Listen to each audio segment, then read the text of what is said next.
Welcome to the Divorce Survival Guide podcast, where we have open and honest conversations about co-parenting, separation, divorce, and the hardest question of all, should you stay or should you go?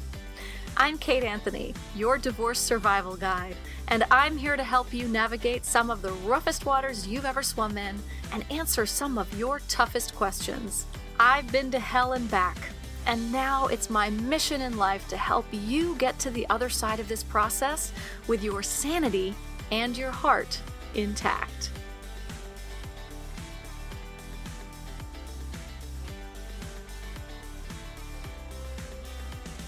Hey everyone, welcome back. In case you missed it, last week I have a new program launching. I am so excited about this, you guys. It's called the Divorce Survival Program. It is basically one-stop shopping for all your divorce needs. So if you are getting divorced, if you're starting the divorce process, even if you are considering it, but you're kind of divorce curious, like what does it all mean? How does it all work? This is the program for you. It is, like I said, one-stop shopping, which means that I have so much information packed into this program. I have interviews with all of the top divorce professionals that you know and love, including Susan Guthrie, Christina McGee talking to your kids, Sean Lehman talking about your money, Rhonda Nordyke talking about women's financial wellness, Eric Broder, our favorite legal expert, talking about understanding the legal process, and on and on and on it goes. And then, I don't even know at this point, 25, 30 videos and modules of me sharing my insight and information. So here's the deal. This program will be available to those who are on the waiting list only on October 1st. And people who are on the waiting list, now that's, if you're listening to this on the date of release, that's tomorrow. So get on this. If you're listening to this later, then don't even worry about it. It's still available to you. But if you're able to get on the waiting list, you will get a special price, special discount, $100 off. As always, I really try to keep my programs low price and accessible. So this program is, look, I'm not going to be make up some magic number about what it's actually worth. It's worth thousands, but it is priced at $497, which for the amount of information and education about divorce is an insanely low price. And if you're on the waiting list, you get $100 off that, plus a couple of extra special bonus gifts. So in the show notes is the link to get on the waiting list. So you want to do that. It's also the first link in my Instagram bio. So if you follow me on Instagram, head over to my bio. My Instagram is at the Divorce Survival Guide. If you're not following me on Instagram, what? Head on over there wherever you can. Click on that link. Get on the waiting list so that you get first dibs and special pricing for the Divorce Survival Program. Now, on to today's episode. Today, I have with me Kendra Allen. You know her on Instagram as your Breakup Bestie, and if you don't, you need to follow her. She's a coach, a confidant, a best friend, and a support for women everywhere going through heartbreak. After going through a series of unhealthy relationships and tough breakups in her 20s, Kendra dedicated herself to figuring out what it takes to go through a breakup with dignity, grace, and growth. And now it's Kendra's mission in life to help women like you see breakups or divorces, not as an end, but as a beautiful opportunity to get to know yourself, love yourself, and rediscover what you want and deserve in a relationship. I love Kendra. She's one of those people that I've been following on Instagram for a long time. And I was like, I love the way she does it. I love the way she does her Instagram posts because she has all these captions. They're really digestible, really interesting. And then we connected and we just got along like a house on fire. So as is always the case, or usually the case. So without further ado, here is my conversation with your breakup bestie, Kendra Allen.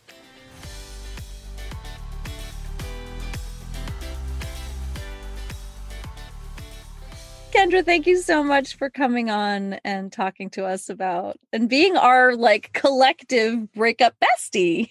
Yes. Well, thank you, Kate, for having me on. I'm so excited to chat. Yeah, me too. So, all right, breakups. I think we should just first talk about your Instagram, which is when I met you. I started following you. That's when I fell in love with you, was watching your Instagram because you just always have the best advice and insight, right? And there are things that feel, I don't want to say obvious to some, but also like the traps that women fall into all the time. Yes. Yeah. Yeah. It's interesting. Yeah. It's interesting you say that because that's the thing. Like, I don't necessarily feel like anything I ever post I'm not here to like blow anyone's mind. And yeah, I'm not here to like reinvent the wheel. I'm literally just here to like be that best friend who's like telling you what you need to hear, not necessarily what you want to hear, and being that like reinforcement, accountability, just a new way of looking at things, maybe. Yeah, right. Really refreshing, to be honest, right? So you started this because you had gone through what? Tell us a little bit about your background and your story and how you got into the breakup space. Yeah. Yeah. So it's interesting. I'd always been in the coaching space. I was a fitness coach, personal trainer when I was 18, I got that, did that through my early 20s. Then I moved into recovery coaching in my mid 20s. So it's like, I think I've just always been on this earth to coach other people. And, kind of throughout my journey, I just had really rough relationships, I will say. When I was 18, I fell in love with a man who ended up being a narcissist and was in like this really abusive relationship for 3 years. Had no idea what a narcissist was until maybe a few years, 3-4 years ago. Yeah, right. And you're like, oh, that's what that. Oh, right. I'm like, oh, okay. You just described my whole relationship and I've never talked to you before.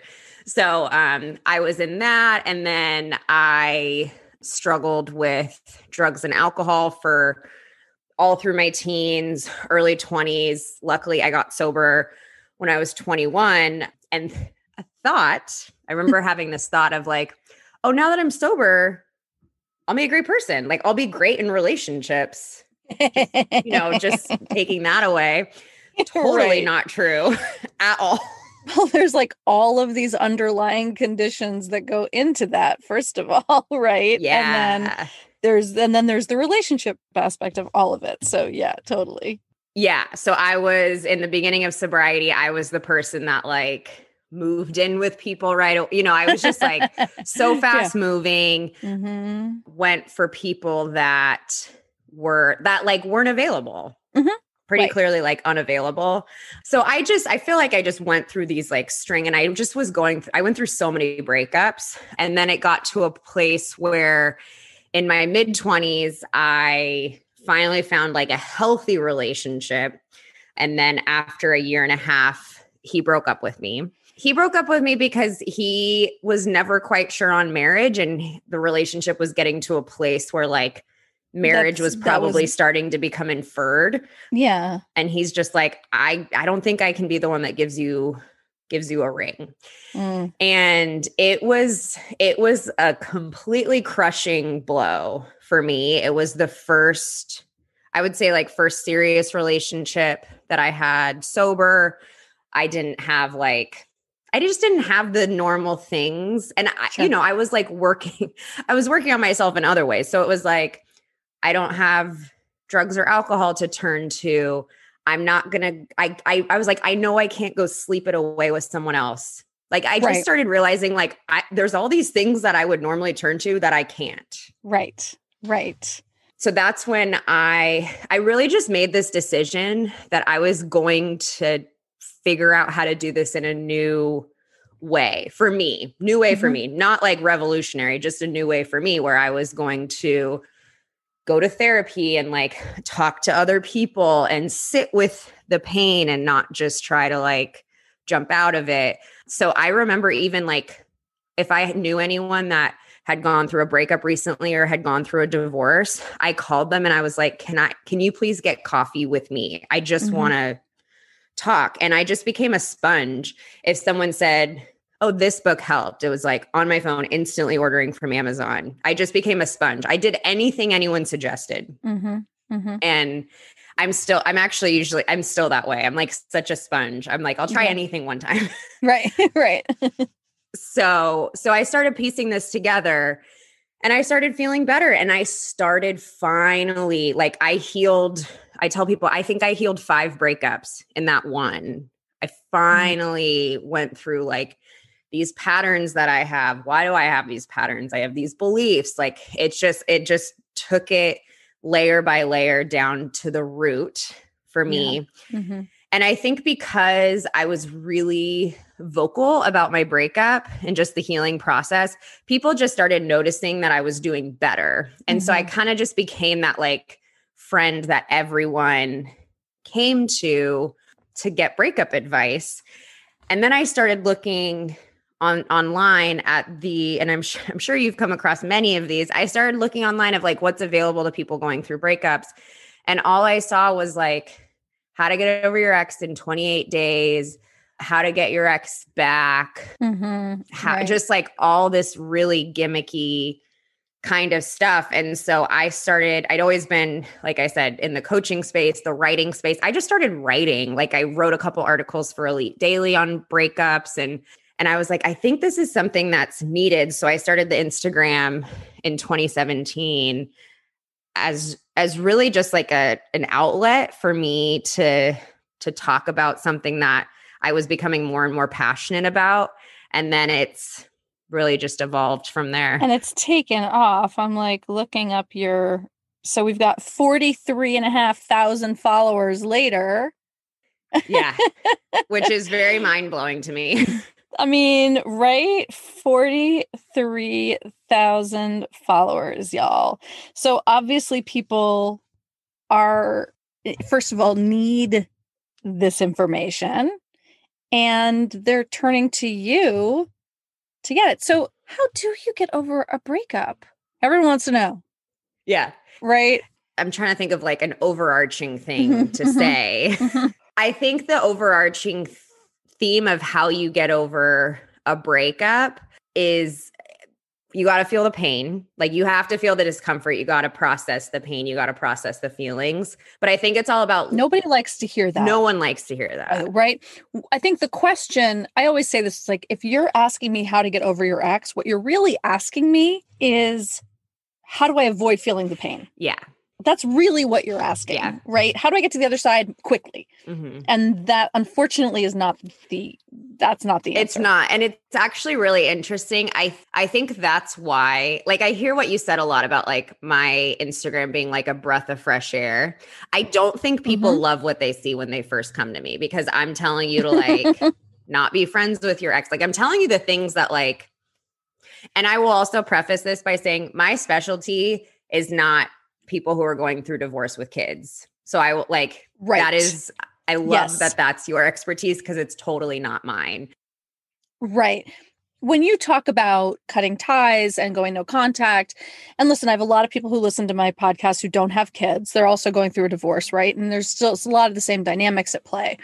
But I like that you are making that distinction, because it is different, right? It is different. And also not always, right? Because just because you have kids with someone doesn't mean that you have to remain entwined with them, right? Like you can easily parallel parent.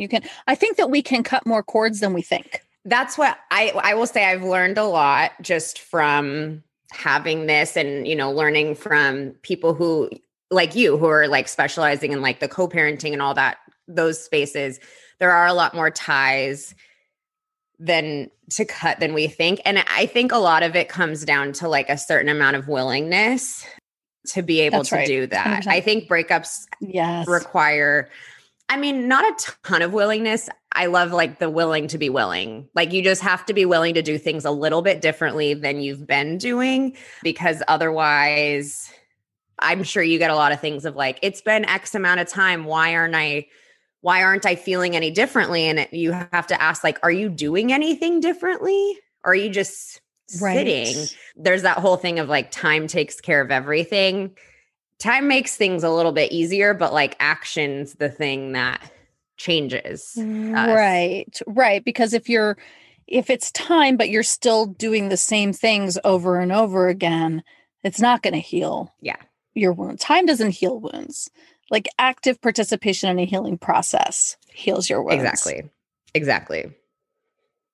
So you recommend no contact? Yeah. If you're able to, yes. Mm-hmm. Yeah. And what are the reasons?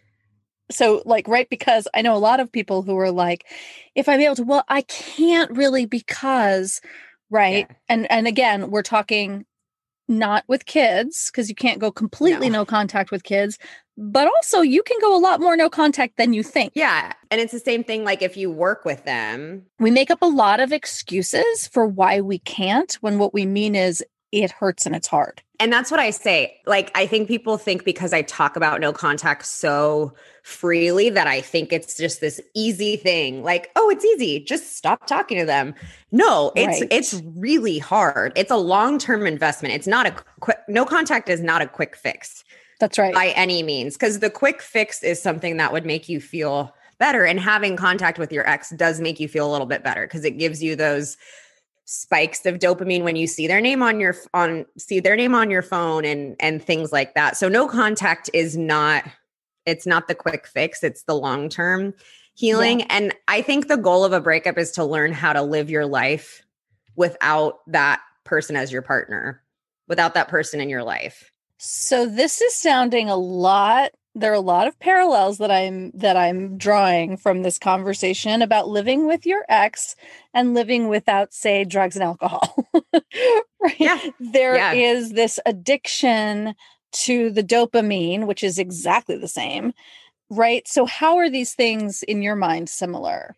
I think so I did a podcast episode like 6 months ago and I was like, I want to do a podcast on the similarities between getting sober and going through a breakup, thinking there'd be a couple. And the episode just like, there was so many similarities that just kept coming out as I was talking and recording. No contact is a huge one because, and look, I think there's different schools of thought about sobriety and cutting that stuff out. I think however you can do it, that works for you, great. But what worked for me is I couldn't get sober by having a sip or 3 of alcohol on a Friday night. That's not how it worked. For me, I had to cut it all out and I had to learn how to live without it to the point where my life got really good without it. And then it got to a place where there was really no benefit of me ever having it again. That's right. Yeah. That's right. Yeah. Yeah. Me too. I mean, we did it in different ways because we've had this conversation behind the scenes. We both got sober in different ways, but it's the same thing. Like I now think about alcohol and I'm like, why would I ever poison my body with that? First of all, why would I ever want that feeling ever again? Like it doesn't compute. And I'm not talking about the initial hit of dopamine and the initial high, because like, sure, right. It's everything else that goes with it. Yeah. Yeah. And that's the thing too, is like, I don't think you give yourself the opportunity to let yourself know that you can do life without your ex if you don't actually give yourself that chance. Because if you keep talking to them, you may never believe you can live without them. Because I think a lot of people, once they're going through a breakup, they don't believe they can live without that person in their life. And you're just never going to be able to know that unless you try it. That's right. That's right. And sometimes you're forced into that position. I have a friend who, God love her, she was in a very intimate relationship with someone for 10 months and he ghosted her. And it was like really intimate. And she is in so much pain over it, obviously. but she was forced into that. She doesn't have a choice now, but to like try find ways to heal. Right. But then there's those of us who are sort of forced to make the choice to leave a relationship because we know it's toxic. Right. But we keep wanting to like, but if he would just, then it would be fun, right. But then he keeps not.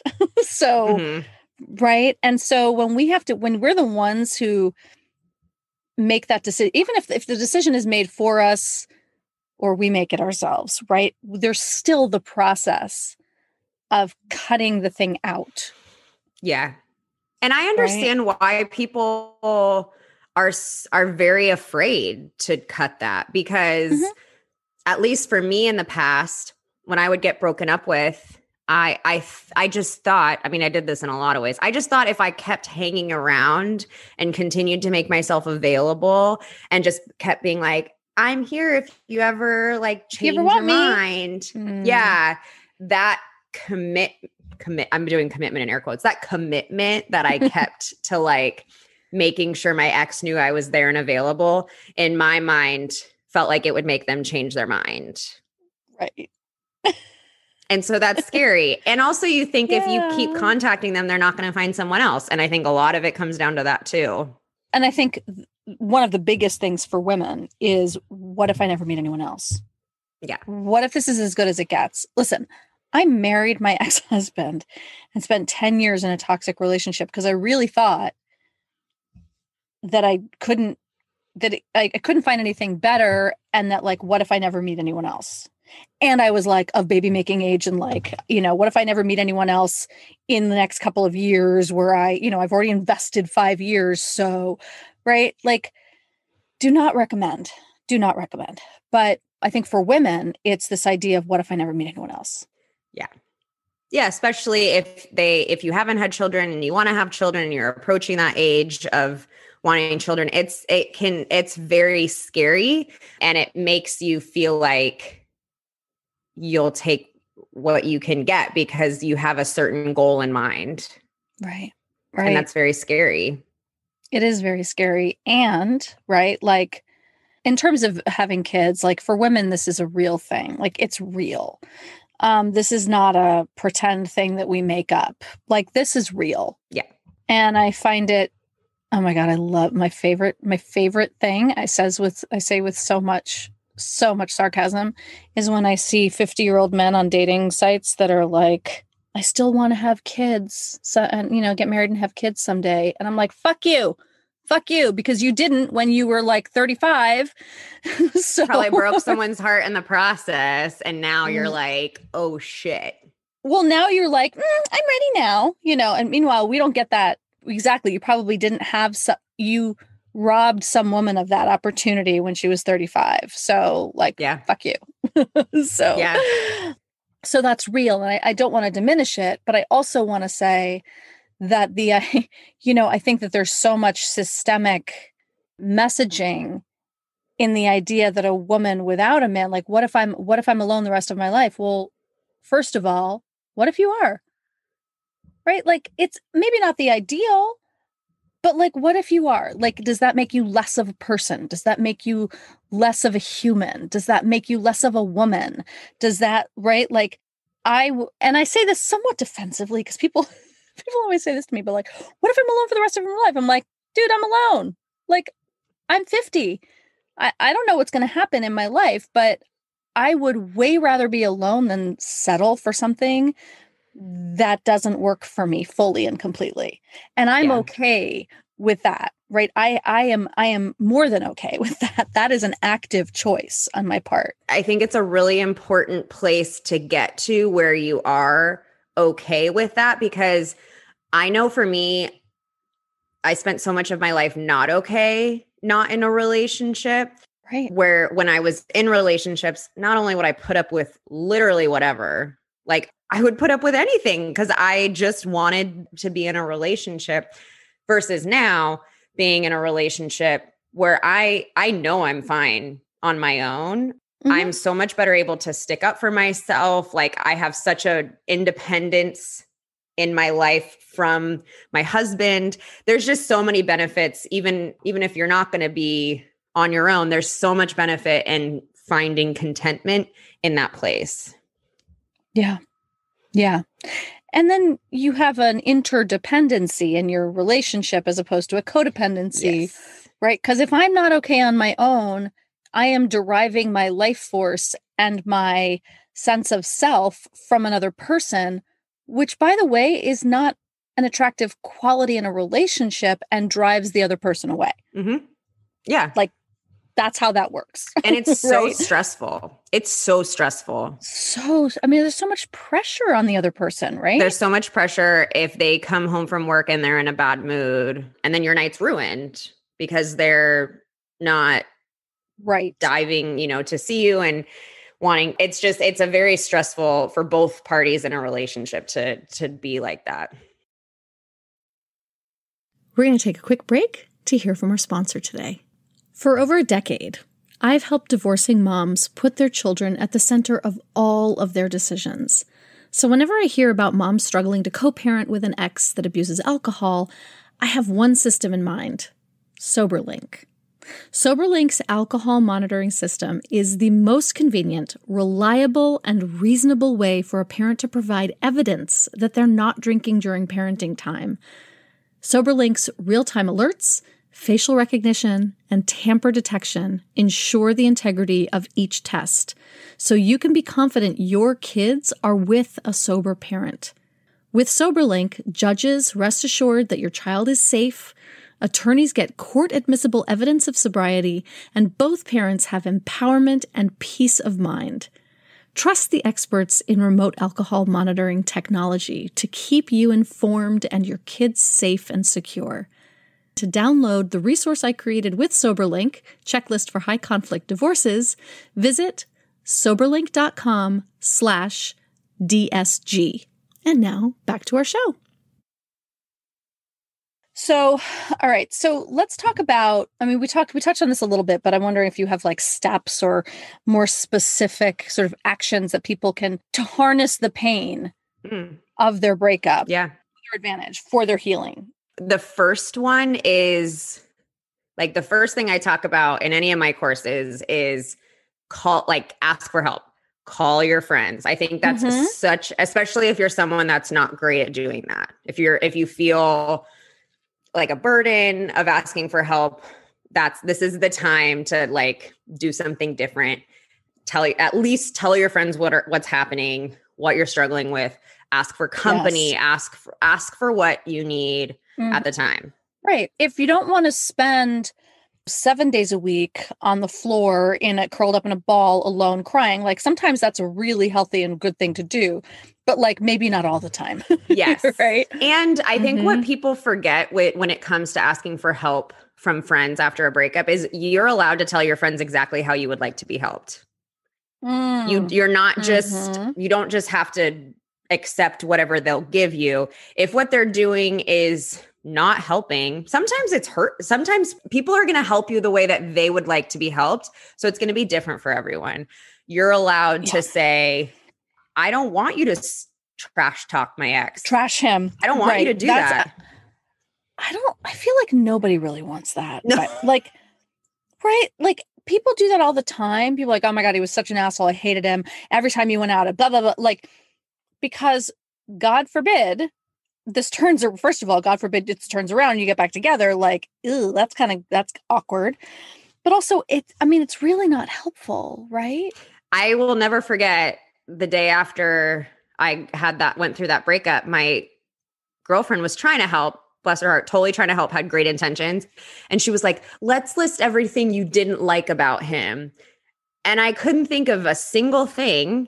And I just started bawling because I was like, I'm just not in that place. So you're allowed to tell people how you would like to be helped. I think that's huge. I think the second way you can harness that pain is start some rituals for yourself, whether that's journaling in the morning, going for a walk every morning, whenever that works, going for a walk every day, like cooking for yourself, move your body. Right. I think just like get exercise, get sunlight. Right. The kind of the basics of self-care, right? Yeah. Yeah. Yeah. So I think that's a great way to harness that. And then I think, and this is going to come at very different times for very different people, but hire a therapist, like start working on what this breakup is triggering for you. Because I think a lot of the time breakups are going to trigger stuff from our childhood. And so I've always used breakups as a time to go see my therapist and really talk about like, what is this bringing up for me? So that way, because then I was able to start realizing what that was bringing up. Then I could examine my beliefs about it. And I think it just helped me. It helped me get a better grasp on what this breakup was doing to me. And it just gave me a little bit more power. And I think it's really important to like, there's a difference between, look, I think asking for help from your friends, whether that's like, get me out of the house and take me for a hike, or get me out of the house, take me out to dinner, or come and sit with me and drink tea with me and let me cry. That's one thing. But you also need to be doing the therapy work to be uncovering all that other stuff. Otherwise, you put so much pressure on your friendships and you're using them as your therapists, and they're not qualified for that. They're not getting paid for that. Right. And it's a different relationship. And then you can, if you have a professional to talk to, whether it's a coach or a therapist, you can then use your friendships appropriately. That's such a good point. Because that's a question I get a lot, is I feel like I'm a burden on my friends, and I like to tell you may be. Yeah. Especially like if you're only going to one friend, dumping everything on them, if you're expecting them to be your therapist, if they're giving you advice and you're not taking it, and then you're just keep doing it and keep venting about it. I've had to have conversations with friends where I'll say like, I've expressed to you how I feel about it. You can't keep venting to me if you're not going to do anything about it. That's right. Good for you. I mean, those are boundaries, right? Yeah. And also, by the way, I hate to say this is a little harsh, but I'm going to say it anyway. Maybe that's what was wrong in your relationship too. Yeah. No, I mean, it's, I think our friendships are a mirror for any way we're relating to other people is like how we're acting in relationships. And I think that could very well be the case. And I think too, especially those that are coming out of relationships where they probably neglected a lot of their friendships during the relationship, that's a whole other thing too. That's right. That's right. You may have some amends to make in your friendship. If you're the kind of person who's like super codependent in relationships, that very often means that you have like given up all your friends to spend more time with your partner, and your friends may be a little pissed about that. Yeah. Right. So definitely acknowledging that is, I think, really important. So, okay. So seeking help. Right. Talking to your friends, getting professional help, anything else, getting out, I also think breakups give us some guts to do things we normally wouldn't do. So if there's like a class you've been wanting to try, if there's a trip you've been wanting to go on, I think a lot of this is like getting to know ourselves. Yeah. And that requires trying things. So if there's a trip you've been wanting to go on, like book that, like do these things for yourself that are a little bit outside of your comfort zone, that will give you something to look forward to. I think that's hugely important. That's right. A little forward thinking, and planning. Right. And don't be afraid to take that trip alone. Right. Like I remember when I first got divorced, the first thing I did was I booked myself a trip to Hawaii alone, because I had never, and I was like, this is important. I've never traveled alone.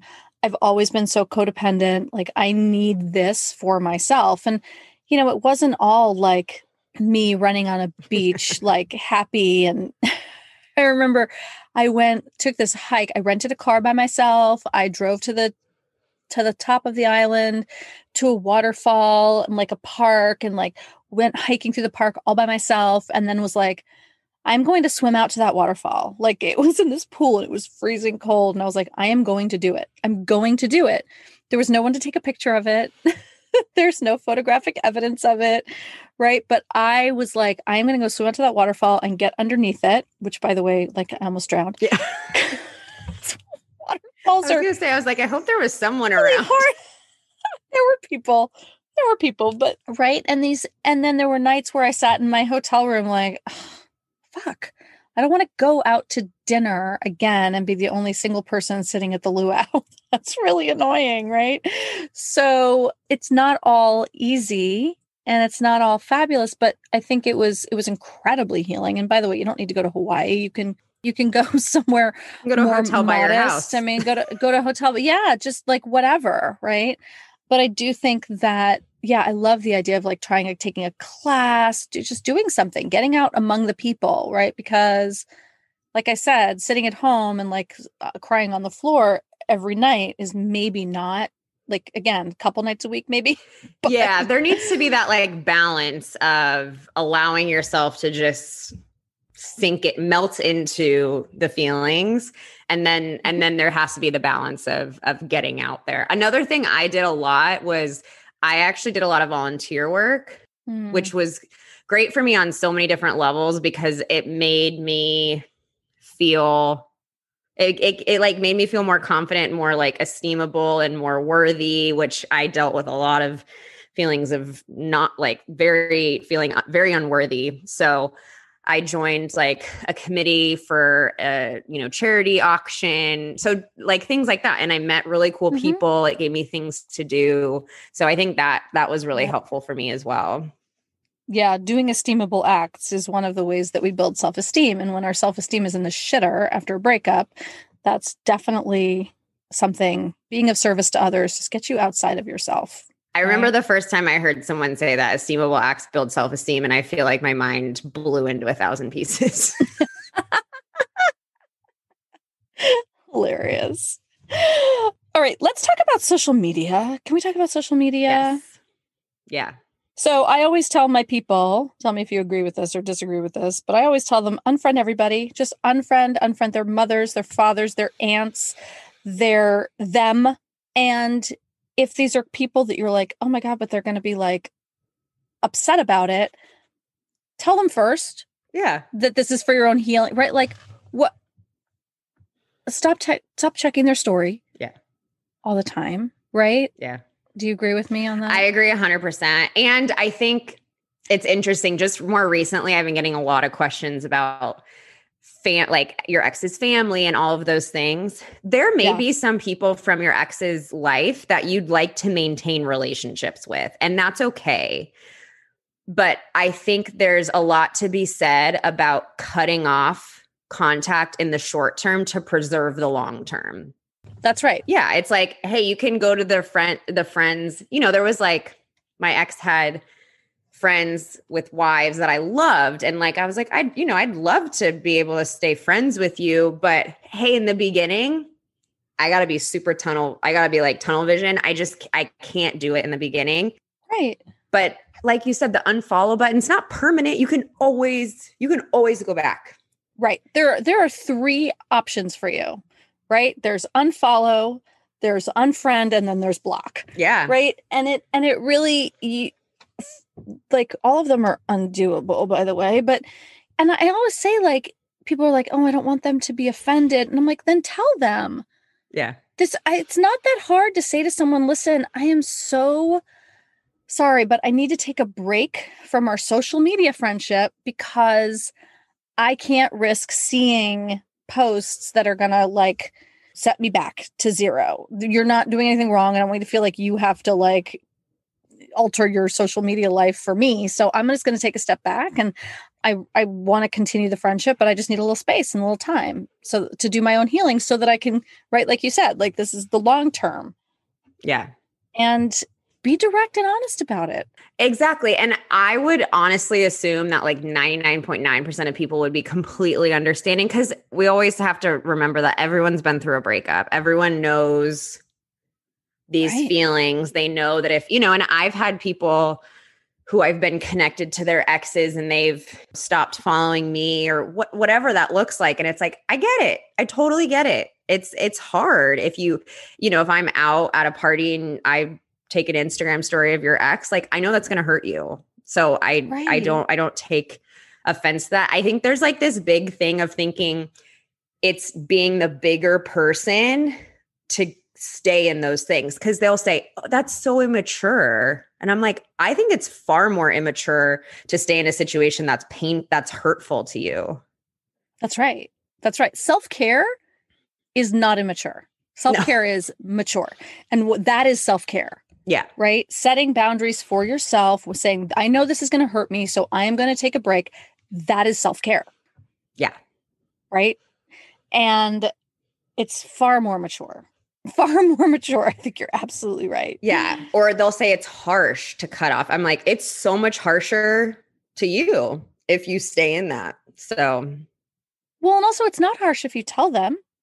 It's not harsh at all if you tell them, and if you say it in a nice way that keeps it about you and not about them, right? So if you're like, you're always posting stuff about my ex, and you like, then like, sure, that they're going to be like, what the fuck? But if you keep it in I language and keep it about yourself and say like, I'm protecting myself and you're doing nothing wrong, I need to take this step for my own growth and healing. Like, what are they going to say? Like, what? Right? Yeah. And along the same lines of That's not harsh. Yeah. And I think like one more point to add to that, I think sometimes people think, well, what if they want to get back together? Or what if this ruins my chance of getting back together with them? And I tell people like, if you do something for your own growth, your own healing to protect yourself and take care of yourself, and that's the deal breaker for a potential reconciliation, that's not your person. That is not your person. That's not your person. Say it again for everyone in the back. Yeah. That is not your person. Yeah. If you say, I had to block you because it's too painful for me to stay in any kind of contact with you. And they're like, well, I was going to get back together, but now that you said that, no, it's like, okay, that's not your person. Your person should want you to protect yourself and take care of yourself. Your person will say, I totally get it. I totally get it. I'm here if you ever change your mind or it feels like whatever, right? Like that's your person. Yeah. All right. Speaking of getting back together. Yeah. When or is this ever a good idea? Yeah. And this is always a very funny question for me because I'm married to my ex. And so I'm always like, all right, so there you how go. do we address this without being a total hypocrite? So I think there are certain conditions and certain circumstances. I recorded an episode about me getting back together with my ex, and literally there was like 15 minutes of disclaimers before I even jumped into the story. But I think it's possible. I will never say like never get back together with an ex because that's just not, I don't know. That's not realistic. I think a lot of it depends on why you broke up in the first place. I think that's like, that's a big thing. Yep. In my instance, we broke up because at that time he could not see himself getting married or having kids. So it wasn't, he didn't hurt. I mean, it hurt me, but he didn't intentionally really hurt me. He just said the truth. He just told his truth. Right. And it just didn't work out. Mm-hmm. I think time in this case is actually very important. Like, I don't think if you break up and 3 weeks later you want to change your mind, it's a good idea because nothing's changed. Right.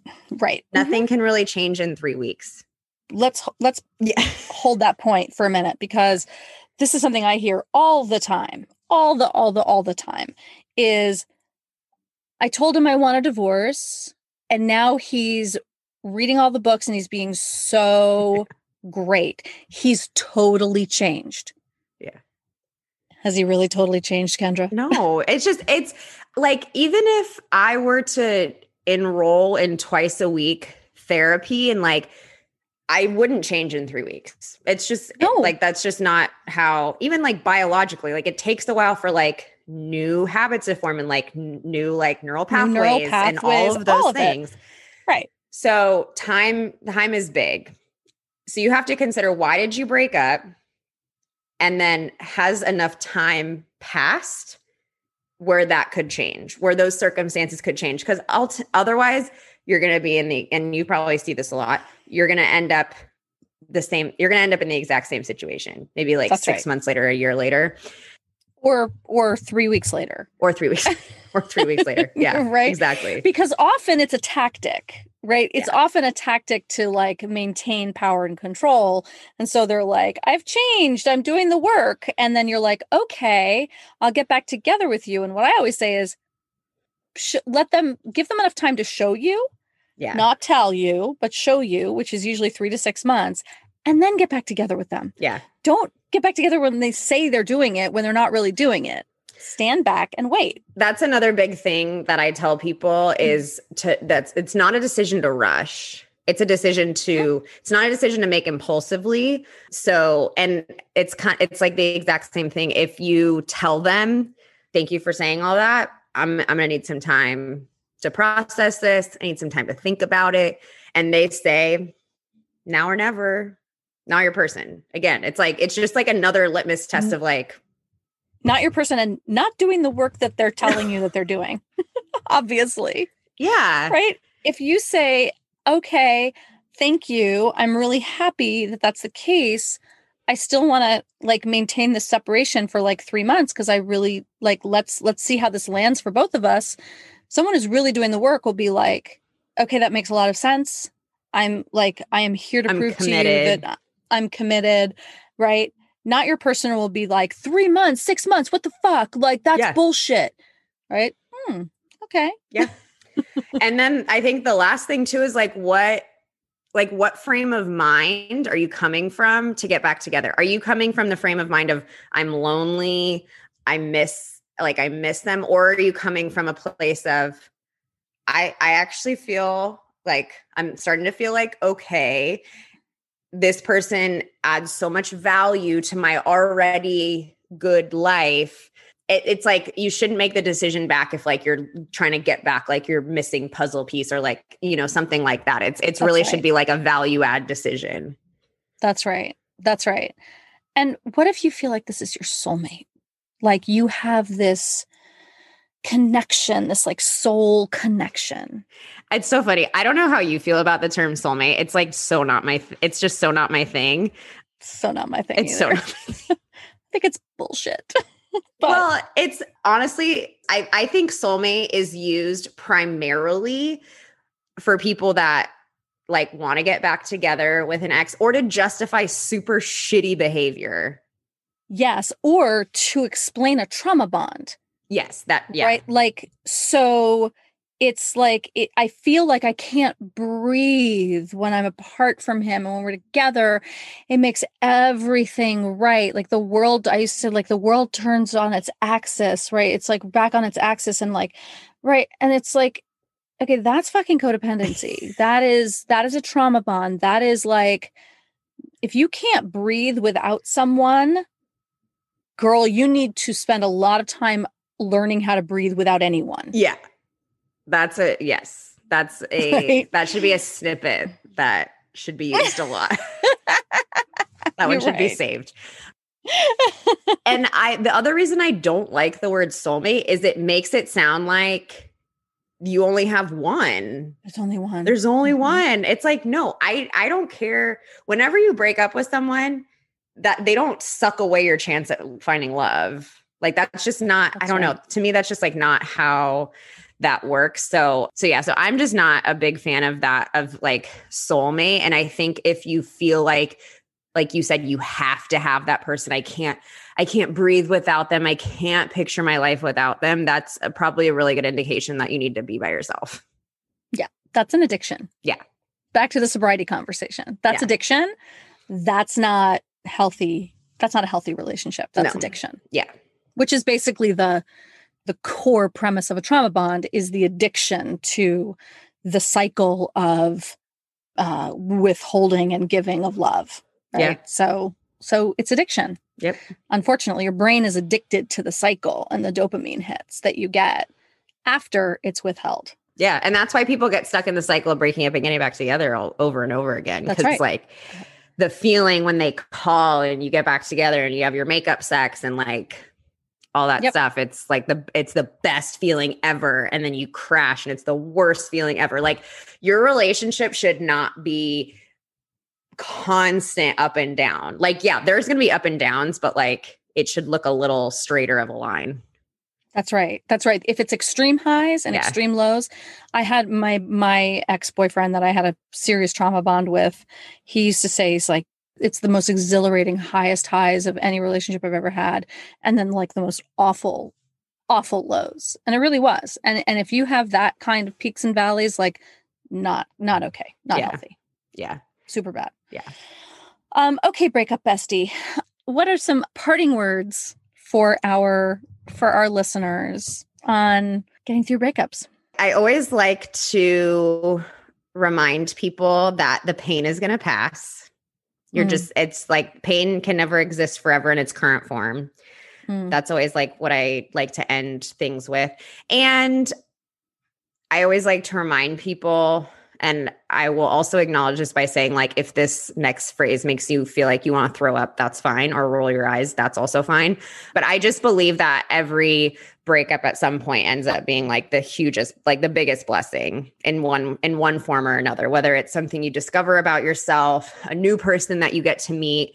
Like, I've just seen it all. People change careers after a breakup and they finally go to their dream career. They finally move to the place that they've always wanted to move. It's like, there are just so many amazing things that can come out of this. And yes, it takes some time and it takes some action to heal and be able to see those things, but it's there.